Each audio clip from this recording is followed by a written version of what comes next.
Namaste, good evening. Welcome to another episode of Turiya Talks Season 8. Today we have with us an honorable guest, Mr. Tamal Bandyopadhyay. Sir, welcome to Turiya Talks. Thank you. Now to talk about Sir. Sir is one of the most respected business journalists in India. Along with that, he keeps a close watch on the financial sector for over 2 decades. Not only that, he is a speaker, a writer of books which are based on banking and finance, but he has been a contributor to a couple of books from last many years. Sir, welcome to Turiya Talks once again, and congratulations for a few recognitions. So I would like you to speak on the recognition which you got for your book from Tata Literature. And secondly, we would like to know more about your journey from being a journalist to the consulting editor and then finally writer. hmm Right. yeah, no, it's very embarrassing to talk about the awards, etc. So very briefly, this is my sixth book, which is called Pandemonium: The Great Indian Banking Tragedy. It got released last November. It's a sort of it has taken a bird's eye view of the Indian financial sector, banking sector, what's wrong, the rot in the banking sector, and many more things. So yeah, so that book has done reasonably well, I guess. People are reading it, people are saying good things about it. It did get a KLF award, best business book award, along with a couple of others.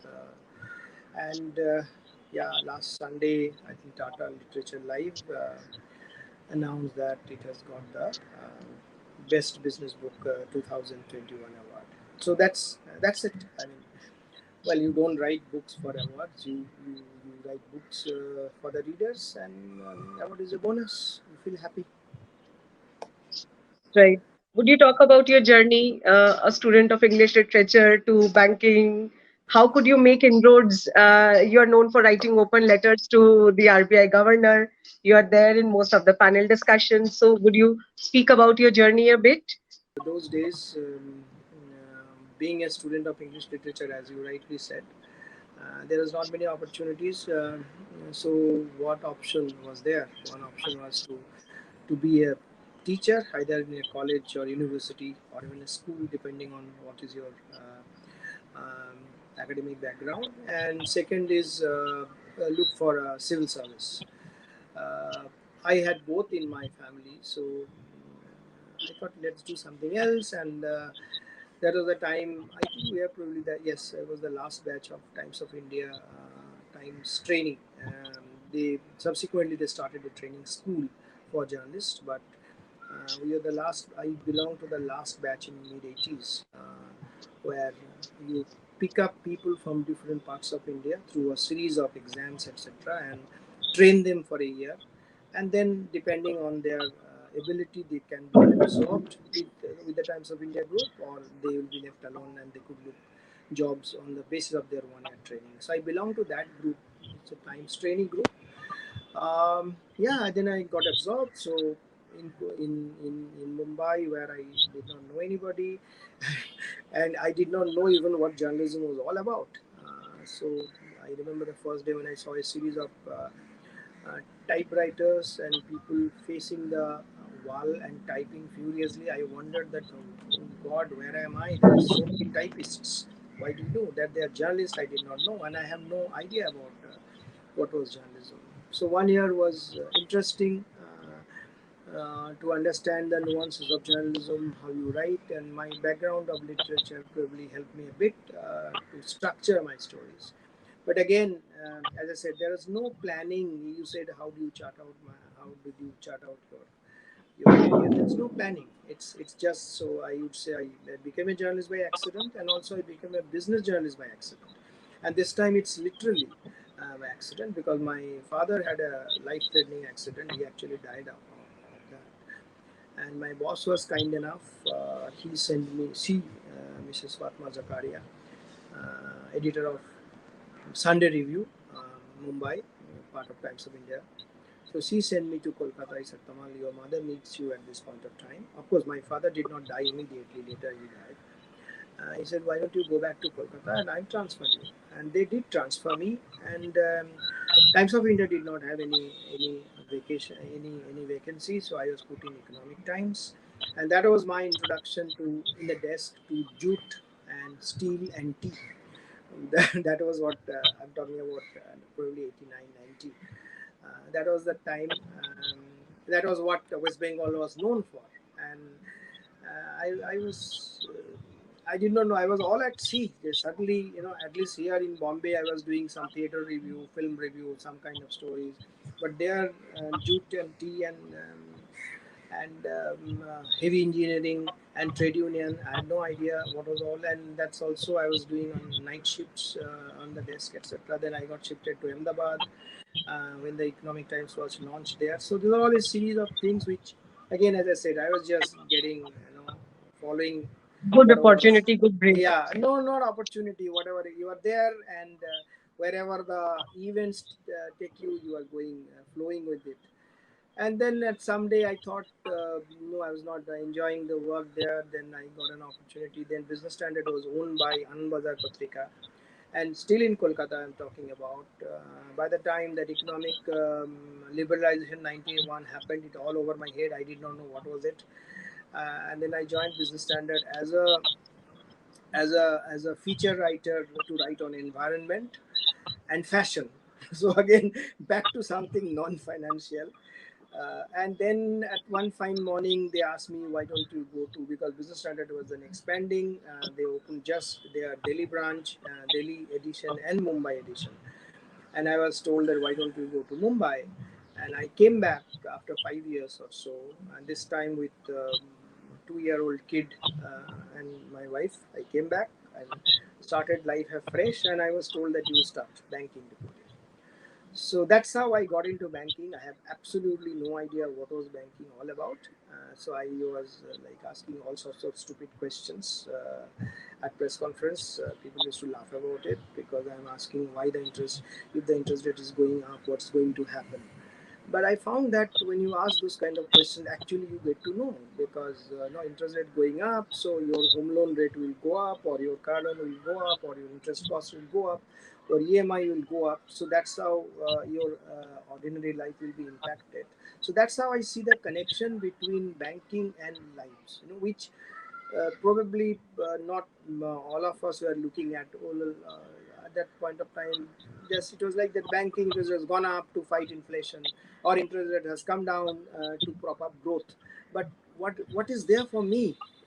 That answer I was seeking. As I said, it was a stupid quest, because I did not know anything about economics or finance or banking, and that's how it happened. And it was sort of, you call it love, you call it affair, whatever it is.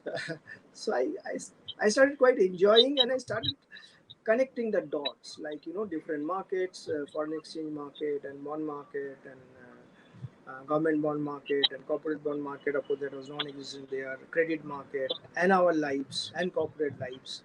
I was finding it quite fascinating. So yeah, so I was quite enjoying. And as in our profession, you keep on changing. So from Business Standard, I kept on changing when so to some other place, Financial Express, came back to BS, so on and so it's, and you with experience you get more responsibility.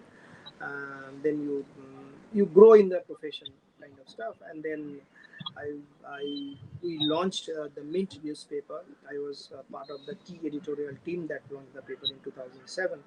By accident, I get an offer to write a book. Jayco um, publishing house at that time, they are changing the guard. I think the father was stepping down, son took over, and they wanted to do a book in on business. I think they did some kind of studies at IIM, etc., and they found that they wanted a book on HDFC Bank. And they approached me, and as I said, I had absolutely no experience of writing a book. I was writing a column which I started at Business Standard every Thursday in 2000. It didn't have any name, and then it from February 2007 till date, I've been writing a column on Monday called Bankers Trust, which is fairly popular, 1,000-word column. So I, beyond 1,000 words at one go, I didn't have the experience of writing, but they said, why don't you do that? I did not know what they were looking for, but I research and I try to tell a story of the bank, which is basically a child of economic liberalization, how it has changed the banking. It was a story, not shorn of all jargons and technicalities. Yeah, I loved it. I invited the former finance minister to launch the book, and he was kind enough to come over to Bombay to launch the book. I requested Dr. Y.V. Reddy. He just stepped down, as not just a few years back, stepped down as RBI governor to write the foreword, and he was kind and gracious enough to write the foreword. And he said, it's a new genre of financial writing. That's what he said. And that book was, I think, it's a great success. And by November 2020, in 8 years, I have produced 6 books, and all of them have done well. Apart from contributing to other prestigious publications, etc. So, to cut a long story short, there is nothing is planned. I just follow the flow and I enjoy what I do. That's it. Right, sir. Sir, this is a very pertinent question. You are an institution yourself, worked for so many years. What are your suggestions to budding writers? They can be journalists, they can be authors, and especially in the financial domain. So, what do you suggest budding professionals? I approach the entire thing as a student. Particularly in finance, one needs to be a student on a daily basis because if, to be there where you are, you need to run because things are happening. That U.S. Federal Reserve FOMC meeting, that frequency, Reserve Bank of India, of course, less frequent every 2 months. The MPC meeting, and then different central banks. What's happening on the foreign exchange, what's happening on the bond, what's happening in the stock market. So it's a roller coaster ride. So you need to run. If you because it's you need to be well informed. And second part of it, of course, it comes the interpretation. I mean, I know things and I write things. That's not important. Have I been able to communicate to others whatever I am writing, whether it's a book or news report or a column? I exist for my readers. And third, two more points. I think whatever one we do, we need to enjoy. Otherwise, you will not be able to do well. If you think that, oh, I want to become an author for fame or for money you don't get for non-fiction authors, then you can't. You need to enjoy what you do. That's what I think. That's true for every profession. Even a maid servant, if you see that she's cleaning the button and making it like a mirror, one can show your face, and wants to become the best maid in never, or a cook who comes and cook at your house and wants to take pride lot of things. Then only he or she does pretty well. No, otherwise you put only a lot of oil and make it faster and tomato and cook. I don't think you can become a good cook. So I'm not talking about the hotel chef. I'm just saying that even the whatever, irrespective of the profile of the job, I think one needs to love what one's do. Then only one can do well. And finally, I have a little bit of a healthy cynicism about what we learn in schools and colleges. I'm not very sure, and I've seen that even those who are academically very sound and they're all highly educated, much more educated. I'm an educated person, as I said, in banking and finance. I don't see them always living, always being able to appreciate what's happening around. So I think it is to for me the classroom is actually my classroom started after I left my university, because you start learning much more as you grow in your profession, as you work. So I think, apart from loving what you love, what you do, also very important to have an open mind continuously, to learn things and treat the entire thing like a classroom. And I don't want to put that grandiose statement of somebody that I'm picking pebbles from the knowledge from the seashore of knowledge. Not that kind of thing, but generally I'm seeing that it's very critical to learn. If you want to grow, then you have to continuously learn and to treat this as a classroom, even your profession. I think I've spoken enough. Yeah, Right. tell me. Right. So you have been in the financial sector for over 2 decades. So what was your experience there? And any scam which you remember and you would like us to know more in details from a journalist's side, basically. No, I'm. They are not 2 decades, 2.5 decades, more than 2.5 decades, precisely Right. 25 years plus now. No, there are many. There are many. Like my latest book, Pandemonium, spoke about. There is a F word in banking, Indian banking, F for fraud, and then the Fallen Angels. He spoke about how Rana Kapoor behaved as a CEO and as a promoter of Yes Bank. How Yes Bank became my bank for him and ultimately no bank for everybody. And then of course how Chanda Kochar compromised on her integrity and ethics, and even the board was going out of its way to support her and to shield her.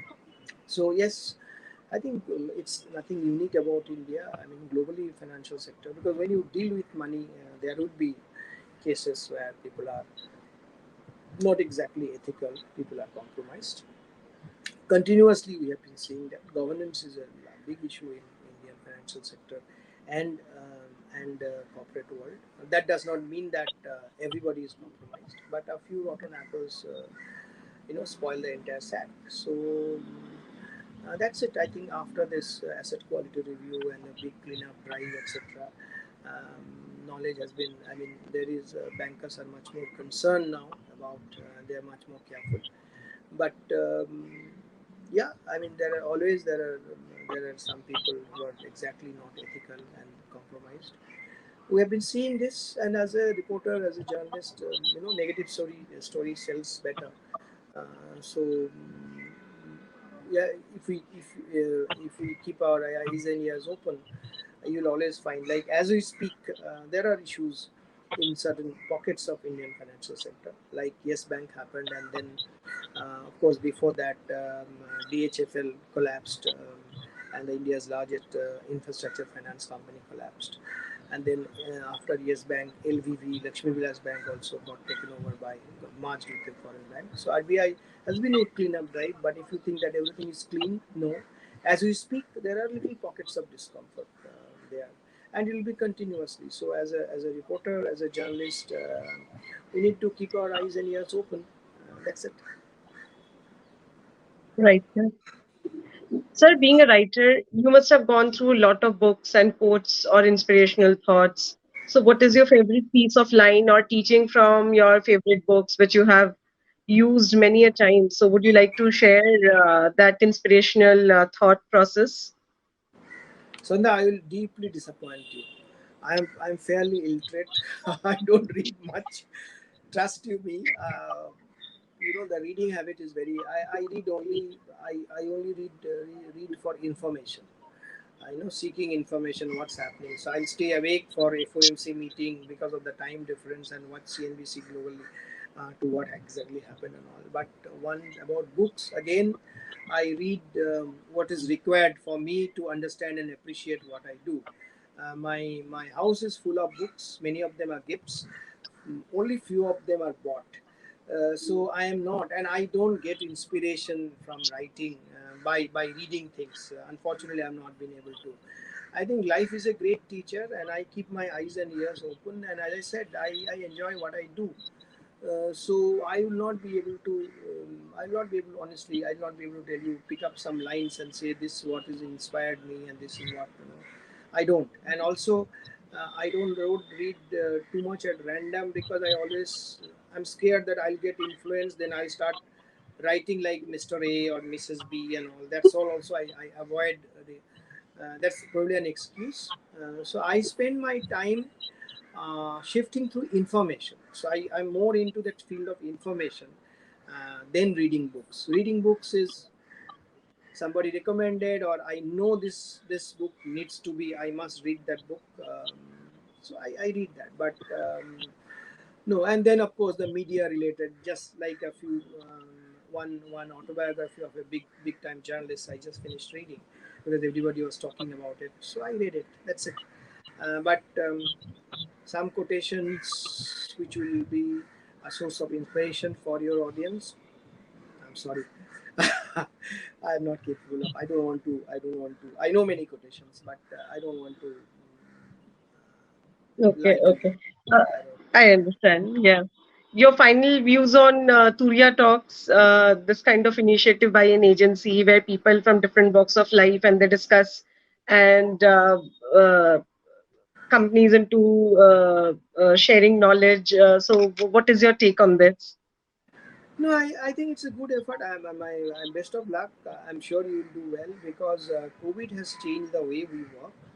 I think we are using our time more productively, and there are a lot of innovations are happening. So this is one of it. One of the things, like people are watching Netflix at home and paying on Amazon to watch film and those kind of things. So people are also listening to this kind of. I mean, either the podcast or webcast. So nice, but advice is you get better people than me. Okay, because I don't have much share to much knowledge to share. So I think you should upgrade yourself from this level. That's advice. Not me. Probably much bigger guys. They will actually your audience will get much more knowledge and inspiration from their talks. But as an effort, is absolutely fine, and I think it's and I'm pretty sure that you would do well. Right. Sir, one last piece of advice on something on maybe banking and monetary system of India to people because you've closely been watching the sector. No, I mean, no advice. I think what is going to happen, probably we are coming close to the end of this low interest rate regime, because if you have seen that the um, now interest rate is the historic low, and the saving community is pretty upset because they are not earning from their fixed deposits. They are not shifting. The pensioners and those savers who live their lives on their savings, they are not getting the right kind of return from the banks. That's the kind of approach. And so I would like to believe that this is the time now interest rate will start going up, if not in December itself, probably from February onwards. From now on, interest rate can only go up. So I think the saving community will earn little more than what they have been earning, and that's one part of it. Second is, of course, many of us have been talking about what's happening in the stock market. It does not justify the economic fundamentals. Of course, we are back on the growth trajectory. Things are all the high frequency data indications are there. We are out of the woods. Touch wood if the third wave does not hit us, but still. The way the IPOs have been oversubscribed, and they are the way they have been doing, the trading. Probably it's too. I mean, I'm just saying it's surreal. It may not last long. The past few days, as you speak, stock market also is correcting. So probably anybody and everybody getting huge premium and getting huge over subscription probably may not work that way. We need to be more discerning, and with the right kinds of checks and balances investment. And third part of the financial sector, which is growing like a wildfire, is investment in cryptocurrency. You look at television channels, you look at newspapers, people are enticing, advertisers are enticing, the big time film stars and all.